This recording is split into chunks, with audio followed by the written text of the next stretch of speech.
شبے کی ازالے کے حوالے سے یہ ہمارا سیگمنٹ تھا. تو آج کل یہ لوگ شبہات کرتے ہیں کہ آپ نے ماشاء اللہ آج تک جتنے شبہات پہ ازالہ فرمایا بہت خوب رہا، لوگوں کی بڑا رسپانس بھی آیا. یہ مکہ اور مکہ کے جو حوالے سے لوگ سوال کرتے ہیں کہ وہاں پر جانا صرف مسلمان ہی کو اجازت ہے، کوئی ٹورسٹ بھی وہاں نہیں جا سکتا. تو اس حوالے سے یہ ایک ہم لاجواب ہو جاتے ہیں کہ وہاں پہ ہم ٹورسٹ کو کیوں نہیں جانے دیتے. بورڈز لگے ہوئے ہیں کہ یہاں پہ اونلی بلیورز. اچھا سوال ہے، اچھا سوال کیا ہے. اصل میں اس کی بنیادی وجہ یہ ہے کہ تاکہ غیر مسلم جو ہے نا اس کی عزت و آبرو، اس کی جان مال کا تحفظ بہت ضروری ہے. اس لیے حدیث میں آتا ہے کہ جو ذمہ ہے، جو غیر مسلم رہتا ہے مسلمانوں کے زیر دست، تو میں اس کی جان مال کا تحفظ، ذمہ کو ذمہ کہتے ہی اس لیے ہیں کہ اس کی جان مال عزت آبرو کی ذمہ داری مسلمان پر ہے.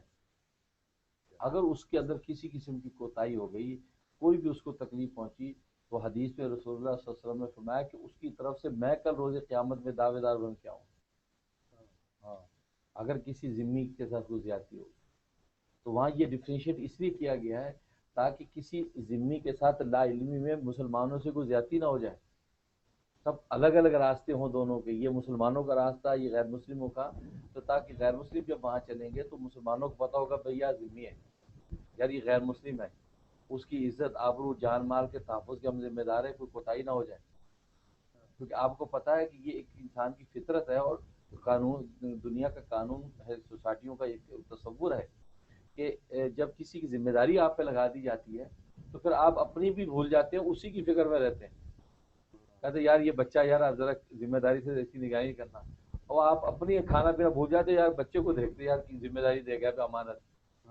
تو ذمہ داری اس لیے وہ چونکہ ذمہ ہوتے ہیں تو ان کی ذمہ داری چونکہ جان مال کی عزت آبرو تحفظ ہماری ہے، لہٰذا ان کو ڈفرینشیٹ، ان کو الگ الگ کر دیا تاکہ ہم سے کوئی کوتاہی نہ ہو جائے ان کے حق میں.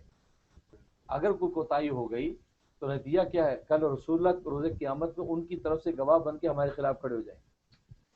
اور جہاں رسول اللہ ہمارے خلاف کھڑے ہوگا تو کون بچانے والا بھائی؟ اس لیے وہاں یہ الگ الگ کیے ہیں، باقی ایسی کوئی بات نہیں. بس دوسری بات یہ ہے کہ ویسے بھی آپ کو پتہ ہے کہ وہ مقام مقدسہ، ان کے ساتھ جو ایک تعلق ہے، اس کی بنیاد ایمان ہے. ایمان کی بنیاد پر اس کعبہ کے ساتھ تعلق ہے انسانوں کا، تو جہاں پر ایمان ہوگا ظاہر ہے کہ اسی کو ہم ایکسس دیں گے نا. جہاں ایمان نہیں ہے تو ان کو ایکسس دینا یعنی فضول بات ہے. ٹھیک ہے نا، کوئی اس کے کوئی تعلق ہی نہیں ہے. یہ تو دنیا کے ہر ملک و ادارے میں، اب وائٹ ہاؤس میں بھی ہر ایک داخل نہیں ہو سکتا. اب وائٹ ہاؤس داخل ہونے کے لیے بھی ریکوائرمنٹ چاہیے.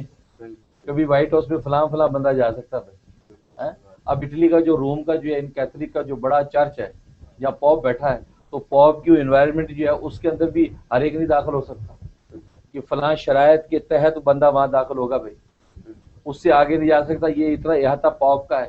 اور یہ تو عام چرچ کے اندر بھی، ایک عام خود عیسائی بھی وہ ایک خاص ایریے سے آگے نہیں جا سکتا. اس ایریے کے اندر وہ کا پادری بیٹھا ہوتا، فادر، اور وہ کھڑکی کا دروازہ بند ہو، کھڑکی میں سے تو بات کرتا ہے، وہ کھڑکی میں سے بولتا ہے فادر، او مائی فادر، وہ کہا او مائی سن.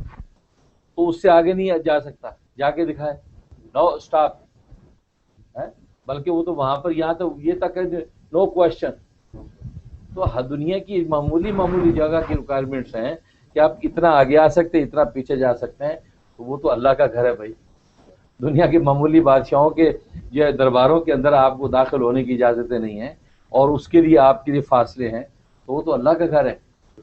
تو وہاں اگر جو غیر مسلم کو جانے کی اجازت اگر نہیں ہے تو اجازت اس لیے نہیں ہے کہ بھئی آپ کی ہمارے اوپر ذمہ داری ہے. آپ کہیں گے جی ہم تو ٹورسٹ ہیں، ہم تو ایسے گھومنے آئے.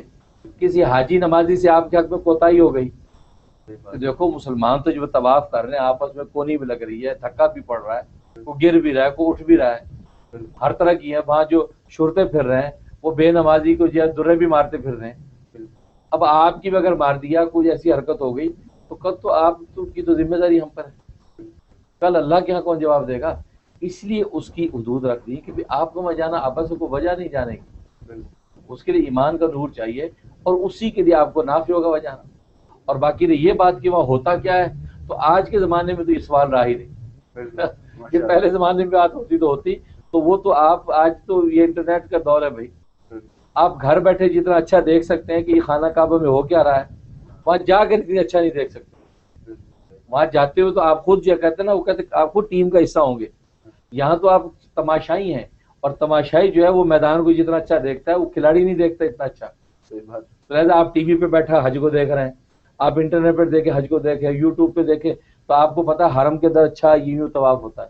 تو اگر ٹورسٹ یہ کہہ دی مجھے وہاں جا کے دیکھنا کیا ہوتا ہے، تو یہ اس کا کہنا بھی بیوقوفی والی بات ہے، کیونکہ اس کی ضرورت ہی نہیں ہے، کیونکہ اس کو آپ میڈیا کے ذریعے کی جتنا اچھا صاف دیکھ سکتے ہیں.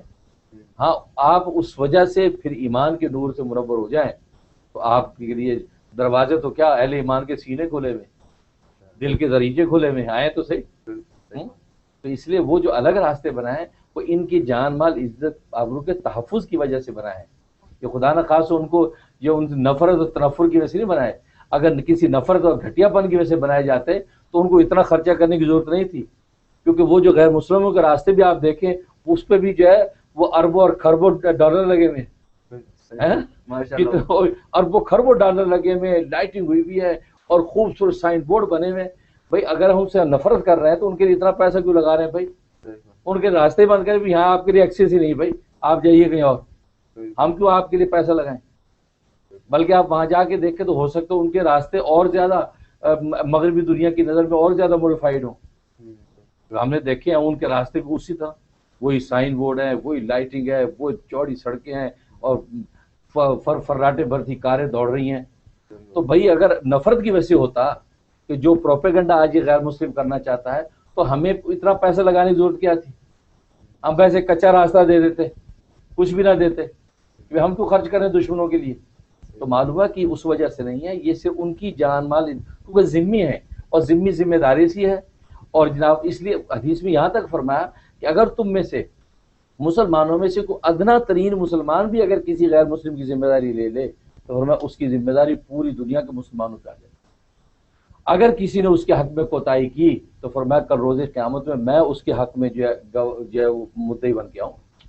تو یہ وجہ ہے، اس لیے ایسے کیا ہے اور کوئی وجہ نہیں. ماشاء اللہ بہت اچھا کلیریفائی کیا. دیکھا ناظرین آپ نے کہ یہ ایسے سوالات ہوتے ہیں اور لیکن ہم حضرت سے پوچھ کے ان کا ازالہ، ان شبہات کا ازالہ کرتے ہیں تو بہت ہمیں وائڈ سینس مل جاتا ہے کہ یہاں پر یہ بھی انہی کا ہی نفع ہے کہ وہاں پہ دیکھیں آپ ڈائیورس جگہ ہے، پوری دنیا بھر سے لوگ آ رہے ہیں، ہر کانٹیننٹ سے، ہر کوئی اتنا مہذب، کون کتنا مہذب ہے، کس سے کیا تکلیف پہنچ جائے. تو ظاہر ہے کہ وہ اپنے ہمارے اوپر وبال ہے اور ان کو بھی تکلیف ان کے لیے بھی تکلیف کی بات ہے. تو اس وجہ سے اللہ تعالیٰ نے اس بات کو چونکہ جانتے تھے تو پہلے سے اس کو منع فرما دیا.